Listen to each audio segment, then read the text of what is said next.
ये मूवी है एक आदमखोर मॉन्स्टर के ऊपर जिसने एक गांव में अपना आतंक फैला रखा था। सभी लोग इससे डरते थे। मूवी की शुरुआत में हम एक नदी में एक नाव को देखते हैं जिसमें एक मछुआरा अपने बेटे के साथ मछली पकड़ रहा था। इस लड़के का नाम था शूशैंग। उसे ऐसा लगता है कि नदी में उसका कोई नाम धीरे धीरे पुकार रहा है। वो अपने पापा से बोलता है कि पापा मुझे डर लग रहा है, मुझे प्लीज आप जल्दी घर ले चलो। उसके फादर बोलते हैं लेकिन बेटा तुम्हें डर किस चीज से लग रहा है। शूशैंग उन्हें बताता है कि अंकल 3 ने मुझे पानी के बंदर के बारे में बताया था जो सबको मार के खा जाता है। उसके फादर बोलते हैं तुम उसकी बात पर ध्यान मत दो, वो ऐसे ही कुछ भी बोलता रहता है और ऐसा कुछ भी नहीं है। इसके बाद उसके फादर पानी में मछली पकड़ने के लिए कूद जाते हैं। शूशैंग को काफी डर लग रहा था, उसे नदी में कोई दिखाई दे रहा था, इसलिए वो अपने पापा को ऊपर बुला लेता है। शूशैंग के फादर कहते हैं कि तुम इतना डरते क्यों हो, लेकिन जब भी उसके फादर को भी पानी में किसी के होने का एहसास होता है तभी कोई उनकी नाव को बहुत तेजी से टक्कर मारता है जिसकी वजह से ये लोग पानी में गिर जाते हैं। किसी तरह शूशैंग के फादर जल्दी से अपने बेटे को नाव पर वापस भेज देते हैं, लेकिन जब भी कोई चीज शूशैंग के फादर को नीचे पानी में खींच लेती है और शूशैंग के फादर की मौत हो जाती है। जैसे ही वो मॉन्स्टर उस नाव पर चढ़ता है सीन बदल जाता है और हम प्रेजेंट का सीन देखते हैं। अब शूशैंग बड़ा हो गया है और इस घटना को हुए काफी साल भी बीत चुके हैं। शूशैंग का एक बड़ा भाई भी है जो मेंटली नॉर्मल लोगों जैसा नहीं है। शूशैंग का घर नदी किनारे बसे एक गांव में है। इस गांव में अंकल 3 नाम के एक जाने माने बुजुर्ग आदमी थे जिनकी सभी लोग काफी रिस्पेक्ट करते थे। इस गांव में एक कसाई भी था जिसका एक लूशैंग नाम का बेटा और पांडन नाम की एक लड़की थी। शूशैंग और पांडन एक दूसरे को काफी पसंद करते थे।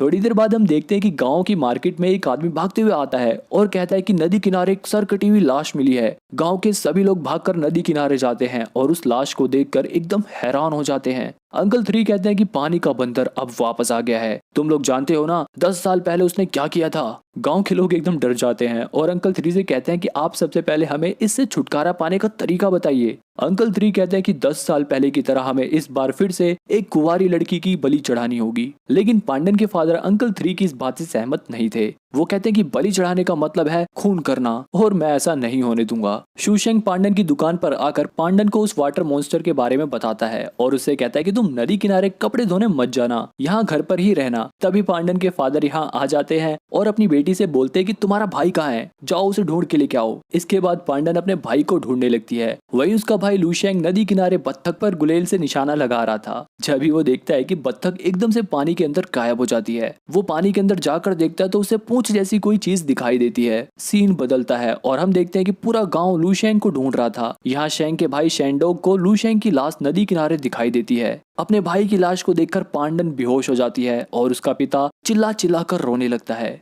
अंकल 3 कहते हैं कि अब तो सबको यकीन हो गया ना कि पानी का बंदर वापस आ गया है। इसके बाद गांव वाले मिलकर पानी के भूत की मूर्ति की पूजा करने लगते हैं और उसके लिए 3 जानवरों की बलि भी चढ़ाते हैं। जब यहाँ पर पांडन के फादर आ जाते हैं और पानी के बंदर की मूर्ति पर लात मारकर कहते हैं कि भाड़ में गई तुम्हारी बलि, तुमने ये क्या भूत भूत लगा रखा है। गाँव वाले पांडन के फादर को यहाँ से ले जाते हैं। वहीं अंकल 3 अपने पूर्वजों की पूजा करने लगते हैं ताकि वो इन्हें इस पानी के बंदर से बचा सके। इधर पांडन के फादर नदी में बम फेंक फेंक कर पानी के बंदर को चिल्ला चिल्ला कर बाहर बुला रहे थे। वो कहते कि जब तक आज मैं तुझे मार नहीं देता जब तक मैं यहाँ से नहीं जाऊंगा। गांव वाले यहाँ आते हैं और उन्हें यहाँ से ले जाकर गांव के एक घर में बड़े से लकड़ी के खंभे में बांध देते हैं ताकि वो और कोई हरकत ना कर सके। पांडन अपने पिता के लिए खाना लेके आती है। उसके पिता अपने बेटे को खोकर बहुत ही दुखी थे। शूशैंग पांडन के फादर के लिए वाइन लेकर जाता है और उनसे कहता है कि आप पानी के बंदर से अकेले नहीं लड़ सकते। उसके फादर बोलते हैं कि तुम डरपोक हो, तुम भूल गए तुम्हारे पिता की मौत उसी बंदर ने करी थी, लेकिन फिर भी तुम्हारा खून नहीं खोलता। इसके बाद शूशैंग अपने घर पहुंचता है तो उसे इन सब इंसिडेंट के बाद अपने पापा की बहुत याद आती है कि वो उससे कितना प्यार करते थे, वो उसे निशाना लगाना सिखाते थे। शैंग काफी उदास हो जाता है। दूसरी तरफ पांडन के फादर जहाँ थे वहाँ उन्हें किसी और की मौजूदगी का एहसास होता है। वहाँ और कोई नहीं बल्कि वो पानी का बंदर था जिसे दिन में वो नदी में चिल्ला चिल्ला कर बुला रहे थे। पानी का बंदर आता है और पांडन के फादर का सर खा जाता है। अगले दिन जब पांडन अपने पिता के पास आती है तो अपने पिता को मरा हुआ देखकर एकदम हैरान हो जाती है। इसके बाद अंकल 3 कहते हैं कि पानी के बंदर का आतंक और बढ़े इससे पहले हमें बलि चढ़ानी होगी। गांव वाले भी इस बात से सहमत थे, लेकिन सवाल ये था कि आखिर बलि चढ़ाई किसकी जाए। अंकल 3 कहते हैं कि पांडन के फादर ने पानी के बंदर को गुस्सा दिलाया है, इसलिए हमें पांडन की बलि चढ़ानी चाहिए। पांडन अपनी बलि देने के लिए राजी हो जाती है, लेकिन शैंग कहता है कि तुम ऐसा नहीं कर सकती, मैं ऐसा नहीं होने दूंगा। पांडन कहती है कि मैं देखना चाहती हूँ कि पानी का बंदर आखिर क्या चीज है। शैंग इस बात का विरोध करता है, लेकिन उसकी बात कोई भी नहीं मानता और गांव वाले उसे पकड़कर यहाँ से बाहर ले जाते हैं। इसके बाद ये लोग पांडन को एक कमरे में बंद कर देते हैं। रात को शेंग पांडन के पास आता है और उससे कहता है कि हम यहाँ से भाग जाते हैं, यहाँ से बहुत दूर चले जाते हैं जहाँ पर पानी का बंदर भी हमारा कुछ नहीं कर पाएगा। पांडन कहती है कि तुम जानते हो, जब मैं छोटी थी तभी मेरी माँ मर गई। मेरे पिता ने बहुत मुश्किलों का सामना करके खुद भूखे रहकर मुझे और मेरे भाई को पाल पोस कर बड़ा किया,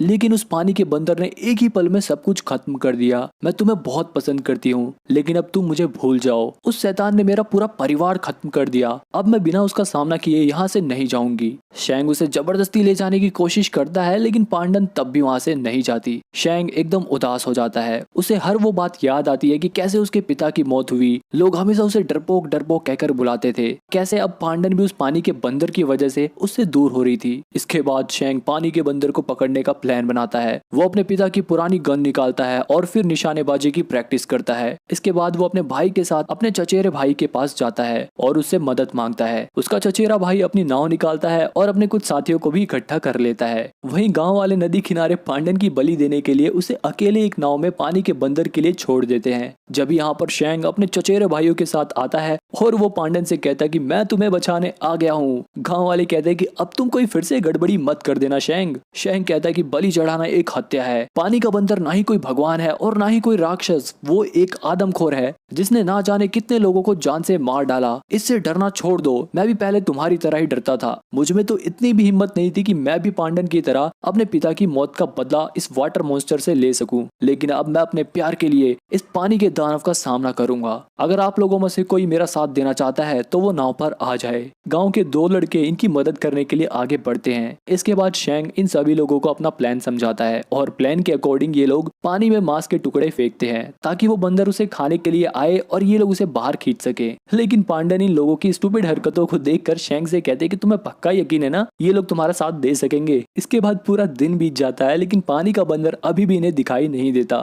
थोड़ी देर बाद एक जंजीर में हलचल होती है। ये लोग उस जंजीर को बाहर खींचने लगते हैं, लेकिन उस जंजीर में कुछ भी नहीं था। उनमें से एक आदमी शेंग के मना करने के बावजूद पानी में कूद जाता है और ऐसे एक्टिंग करता है जैसे उसे पानी में कोई नीचे खींच रहा हो। नाव पर सभी लोग एकदम डर जाते हैं, लेकिन वो बंदा हंसने लगता है। तभी एकदम से असलियत में उसे कोई नीचे पानी में खींचने लगता है और उसे खाकर नाव पर उसका सर फेंक देता है। पानी का बंदर अब बाहर आ जाता है और तेजी से इनकी तरफ बढ़ता है। ये लोग भी अपनी अपनी पोजीशन ले लेते हैं, लेकिन वो मॉन्स्टर इनकी नाव से एक आदमी को पानी में ले जाता है। शेंग उस पर निशाना लगाता है, लेकिन वो बच जाता है और वो उस आदमी को खा जाता है। शेंग उसके ऊपर दोबारा से निशाना लगाता है, लेकिन वो बंदर बहुत ही फुर्तीला था। वो हर बार शेंग के वार से बच जा रहा था। अब वो डायरेक्ट नाव पर आ जाता है। ये सभी लोग मिलकर उस पर वार करते हैं, लेकिन वो बंदर अपनी फुर्ती से इन सब से बच जाता है। ये सभी लोग मिलकर उसे मारते हैं, लेकिन इस बंदर को देखकर ऐसा लग रहा था जैसे इसे ब्रूसली से भी तगड़ी फाइट करनी आती हो। वो इन सबकी एकदम बैंड बजा देता है। ये लोग भी हार नहीं मानते और जैसे ही पानी का बंदर शेंग के ऊपर हमला करता है, पीछे से शेंग का भाई उसकी टांग पकड़ लेता है। मौके का फायदा उठाकर शेंग उस पर हमला करता है, जिसकी वजह से वो हल्का सा घायल हो जाता है। बाकी सब लोग मिलकर एक जाल में उसे पकड़ने की कोशिश करते हैं, लेकिन वो बंदर बहुत ज्यादा ताकतवर था।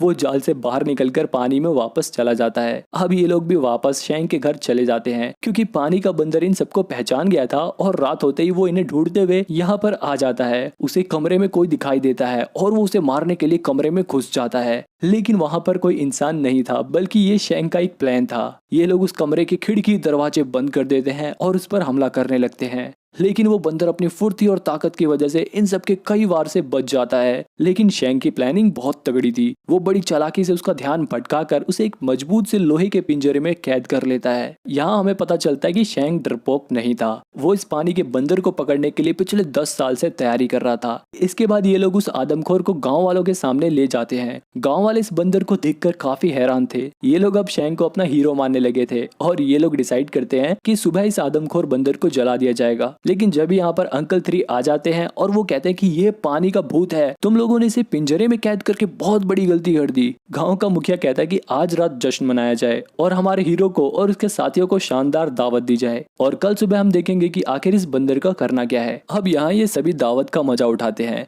ये लोग अपनी बहादुरी के डींगे मार रहे होते हैं। वहीं शेंग और पांडन इस पार्टी से दूर आपस में बातें कर रहे होते हैं। पांडन शेंग को उसकी जान बचाने के लिए शुक्रिया कहती है और शेंग यहाँ पांडन को शादी के लिए प्रपोज भी कर देता है। ये दोनों काफी खुश लग रहे थे। वहीं अंकल 3 उस पानी के बंदर के पिंजरे के पास बैठे बैठे सो गए थे। गांव वाले भी जश्न की वजह से नशे में धुत होकर सो जाते हैं। वहीं अंकल 3 की जब नींद खुलती है तो पिंजरे में आदमखोर नहीं था। वो सबसे पहले पिंजरे से निकलकर अंकल 3 को ही मारता है और अब ये बहुत ही ज्यादा गुस्से में था, इसलिए वो यहाँ मौजूद सभी लोगों को मार डालता है। शैंग का भाई जग रहा था, इसलिए जैसे ही वो पानी के बंदर को देखता है वो उससे लड़ने लगता है, लेकिन पानी का बंदर उसे भी मार डालता है। अगली सुबह गांव वाले यहाँ आकर अपने परिवार वालों को मरा हुआ देखकर रोने लगते हैं। शैंग भी अपने भाई को मरा हुआ देखकर रो रहा होता है, क्योंकि उसके भाई के अलावा उसका इस दुनिया में अब कोई भी नहीं था। वो अपने भाई को बहुत प्यार करता था। गांव का मुखिया भी अपने गांव की हालत को देखकर बहुत दुखी था। कुछ गांव वाले शैंग को इन सब का जिम्मेदार ठहराते हैं, लेकिन गांव का मुखिया बोलता कि नहीं, इन सब का जिम्मेदार है हमारी कायरता, हमारी बेवकूफी। हम इससे रहम की भीख मांगते रह जाएंगे और ये आदमखोर एक एक करके हम सबको मार डालेगा। हमें शांति बलि चढ़ाने से नहीं मिलेगी, अब हमें मिलकर एक साथ इसका सामना करना पड़ेगा। इसके बाद शैंग अपने बाल काटता है और पूरी तैयारी के साथ अपने साथियों के साथ अपनी नाव से वापस उस नदी में चला जाता है। गाँव के कुछ और भी लड़के इनका साथ देने के लिए आ जाते हैं। शैंग अपनी नाव से दूर एक पटरे पर पानी के बंदर का इंतजार कर रहा होता है। काफी देर इंतजार करने के बाद शैंग पानी के अंदर चला जाता है, जिसे देखकर आदमखोर शैंग के सामने आ जाता है और शैंग को खींचकर एक लात मारता है, जिससे वो ऊपर पानी के पटरे पर आ जाता है। तुरंत नाव पर मौजूद लोग उसे पीछे खींचने लगते हैं, लेकिन वो आदमखोर तेजी से शैंग का पीछा करते हुए नाव पर आ जाता है और इन सभी लोगों को मारने लगता है। शैंग और उसके दोस्त उस बंदर को मारने की कोशिश करते हैं, लेकिन वो बहुत ज्यादा ताकतवर था। वो उन लोगों को उठा उठा कर पटक पटक कर मारता है। ये सभी लोग मिलकर उसे मारने की कोशिश करते हैं, लेकिन उस पर तो कोई असर ही नहीं हो रहा था। वो अकेले इन सब पर काफी भारी पड़ रहा था। अब ये सब बुरी तरह से घायल हो चुके थे। ये आदमखोर एक एक करके शैंग के सभी दोस्तों को, उसके भाइयों को, सभी को मौत के घाट उतार देता है। पांडन भी उस पर हमला करती है, लेकिन वो पांडन को भी बहुत बुरी तरह से घायल कर देता है। शैंग किसी तरह एक बार फिर से हिम्मत जुटाता है और उस आदमखोर के ऊपर कूदकर उसे जब तक खंजर मारता रहता है जब तक वो मर नहीं जाता, और उसकी दोनों आंखें फोड़ देता है, जिसकी वजह से बुरी तरह से घायल होने के बाद वो मॉन्स्टर शैंग को लेकर पानी में चला जाता है। नाव पर पांडन नदी में खून देखकर बहुत परेशान हो जाती है। तभी उसे पानी के बंदर का सर दिखाई देता है, जो कि शैंग के हाथों में था। अब ये दोनों नदी किनारे गाँव वालों के पास उस आदमखोर पानी के बंदर का सर लेकर आ जाते हैं। शैंग अपने सभी मरे हुए दोस्तों, अपने भाइयों, अपने सभी चाहने वालों को, यहाँ तक कि अपने पिता की आत्मा को मुस्कुराते हुए देख सकता था, जो उसकी जीत पर गर्व महसूस कर रहे थे। शैंग को अपना बचपन याद आता है कि वो बचपन में कितना डरपोक था, लेकिन आज उसने सब लोगों का डर खत्म कर दिया। यहीं पर ये मूवी एंड हो जाती है। चैनल को सब्सक्राइब करने के बाद आप मेरे को बताना कि इस मूवी में सबसे इमोशनल सीन आपको कौन सा लगा।